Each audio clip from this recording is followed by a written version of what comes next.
All right, your Chapter 8 review for trig. I'm just going to kind of walk through a tutorial a little bit on what I expect you to be able to do. So how this is going to be structured is I'm going to give you kind of the review slides of what we're going to talk about. We're going to practice some examples, and then I'm going to kind of say, here's a chance to take a break, and then go look at the questions that pertain to this in material. Your sub will lay out exactly which questions pertain to which section. I decided to make the video before making the worksheet. I'm kind of based on what the video does. So it's going to be more of practice this scenario. I'm going to kind of give you everything we talked about, what we've done over so far, and then kind of go practice some, see it in here, then go and practice it in your homework on the in-class worksheet, and then kind of go bounce back and forth with this videos, or 1 or 2 or 3 videos. I haven't quite, we'll see how many videos it takes. So right now, we're just going to focus on Chapter 8. So let's just start off here. A little review is that when a squared plus b squared is equal to c squared, then we know it's right. And we talked about that with Pythagorean theorem. But if we can say that the c squared value, the hypotenuse squared, is greater than the 2 legs squared, in other words, the larger value, then it's considered obtuse. So the c squared value, the largest given side, is greater than the sum of the other two, then it's obtuse. Where if it's less than, it's going to be acute. So, for example, if we give you 15, 20, and 23, this is then going to be my C, this can be my A, this can be my B. So I'm going to go 23 squared is equal to 15 squared plus 20 squared. We're going to assume it's equal. And we're going to go ahead and find that. And 15 squared plus 20 squared is equal to 625, and then 23 squared is equal to 529. So since they're not equal to each other, we know it's not right, but we make 529 then has to be less than 625. So since the largest side is less than the other two sides, we're going to say that this is going to be an acute triangle. So we know that all those angle measures have to be less than 90. So again here we've got our C value of 8.1, our largest side. So I'm going to take 8.1 and square it. And then we're going to do 5.2 squared plus 6.8 squared. You take 5.28 or 5.2 squared plus 6.8 squared, you get 73 point, oops, let me undo that.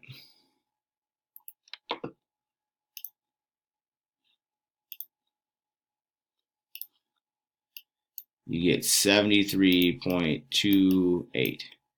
And if you take 8.1 squared, you get 65.61. So therefore, 65.61 is less than, again, less than the sum. Therefore, we have an acute triangle again.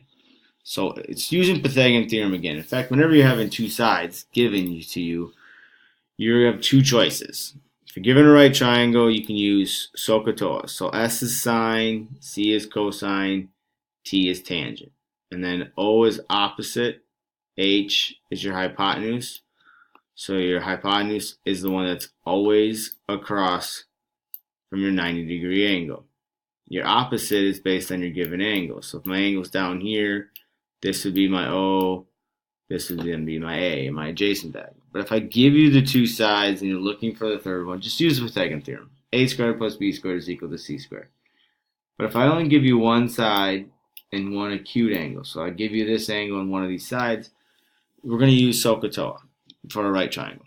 So pick which relationship lands with what I'm providing to you, and then as soon as you get your proportion, you solve by cross multiplying, by putting the ratio over 1. Now, this is for solving for a side length. So step things is find a missing side. So we'll go ahead and do an example of those. So if right now I'm looking to find the value of x, this x is my hypotenuse. So these are my two legs. So I'm given two sides. So according to the procedure, it would be easier to do the Pythagorean theorem. So I'm going to do 20 squared plus 37.5 squared is equal to x squared. Keep in mind that your hypotenuse is always your solution that's going to be by itself. The largest side, the largest segment would by itself when using the Pythagorean theorem. So when you add those together and you square them, you get 1,806.25 is equal to x squared. And now we take the square root of that. And you get an x value that's equivalent to 42.5 is then my hypotenuse. Which should make sense since it's going to have to definitely be bigger than 3.7 or 37.5 and definitely bigger than 20. Similar situation here, it's just that now instead of my x being my hypotenuse, I now can go x squared, it's one of my legs, plus 24 squared has to equal my hypotenuse of 25 squared. So x squared plus 576 is equal to 625. So x squared is then equal to 49. And the square root of 49, x is then equal to 7. So there's our x value for this first one. Here's our x value for the second one. And this one should be smaller than 25 because now your variable is part of your sum. It's just a matter of isolating that. So I subtracted 576 right here from both sides to get 49, and then I took the square root to get my final value of x. And this is where I'm giving you two sides. If I only give you one, now I'm giving you a side length and an angle. I'm going to kind of focus more on the geometry part of this and get your setups, because otherwise things kind of repeat. This is my starting point. So from my starting point, this is then my opposite, this is my adjacent, this is my hypotenuse. So because I've got a right triangle, I'm thinking so ka toa. And everything's going to start from an angle measure and from the sine, cosine, or tangent given value. So here, since I don't have the O, I know I'm not using sine, I know I'm not using tangent, therefore I'm giving you the adjacent, I'm giving the hypotenuse. So we're going to go cosine of 62 degrees is equal to adjacent, which is then x over 60. A nice healthy habit is like to put this over 1, and now we cross multiply. We get x is equal to 60 times cosine of 62. And this is where we need to make sure our calculator is in degree mode. So we go 60 times the cosine of 62, and we get an x value that's equivalent to 28.17. So again, we started at the angle, we have the adjacent side that I'm looking for as x, and the hypotenuse. If I move the x over here, then we're now put the x there, and then we have the O and the H, and the only thing that's going to change then is that instead of cosine, we would now have a sine function. So let's look at another example. So now we're starting at 24. It's the given angle. This is my O then. It's opposite my given angle. This is my A, since it's the adjacent leg to my given angle. And then this is her hypotenuse. So I'm looking for the opposite. So that's O. I have the adjacent value. So O and A then creates a tangent. So we're going to go tangent of the angle measure of 24 is then equal to x over 19. Put it over 1, and we cross multiply. So we get x is then equal to 19 tangent of 24 is what you'll plug into your calculator. And you get a value of x is equal to 8.46 as our distance for opposite. And since that's a 24-degree angle, and this one up here would be a 66-degree angle, we know that x has to be less than 19. It definitely has to be less than the hypotenuse. Similar over here is that this is a 62-degree angle, this is a 28-degree angle, because all the angles have to add to 180. So those are talking about how to find side lengths. Now for finding an angle, the process does not change. I want you to just keep in mind, if you're looking for a missing angle though, we have to use the inverse. So you still do the same setups.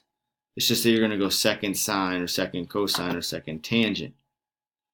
If you're given two angles, triangle sum. And all have to add up to 180. If you're not given two angles and just giving you the two sides, like the questions right here, asking for y, then we walk through the SOHCAHTOA, the exact same procedures we did up top. It's just that now we have one more command to do. We have to go second inverse of that function. So I'm giving you from y, I'm giving you the O, I'm giving you the adjacent leg, leaving the hypotenuse open. So OA, which is then a tangent of my big Y, is equal to 7 over 24. To then solve, the Y is going to switch here. The 7 over 24 is going to go there. So we're going to go tan inverse of 7 24s. Punch that into our calculator.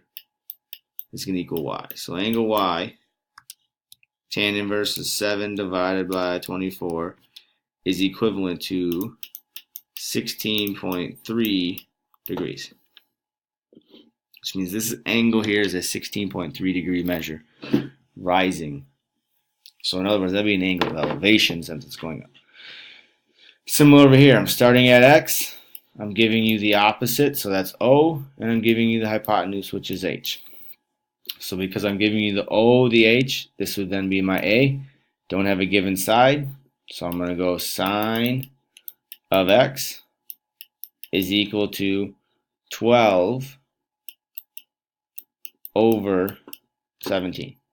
So you did your setup, and now to solve it, we then do sine inverse of 12 over 17. We punch that into our calculator, we get sine inverse of 12 divided by 17, and we get an angle measure, which is equivalent to x, of x is equal to 44.9 degrees. Very close to a 45, 45, 90 triangle, which we'll get into a little bit later.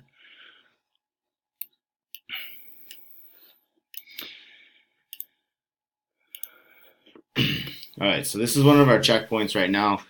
So the checkpoint number 1 is right after this point right here. So this is where I'm going to have your sub tell you that I want, as soon as you see this part and you've walked through this video, she's going to tell you to do questions 1 through whatever right now for the next 5-10 minutes, just to kind of get a start and practice it. And then you're going to go ahead and click on video number 2, and we're going to start looking at angle of elevation and depression, and then we'll kind of get into the 30, 60, 90 properties.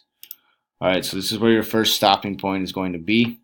So go ahead, you're going to work on the in-class worksheet at this point, and then you're going to stop and you're going to revisit the video for the angle of elevation and depression stuff.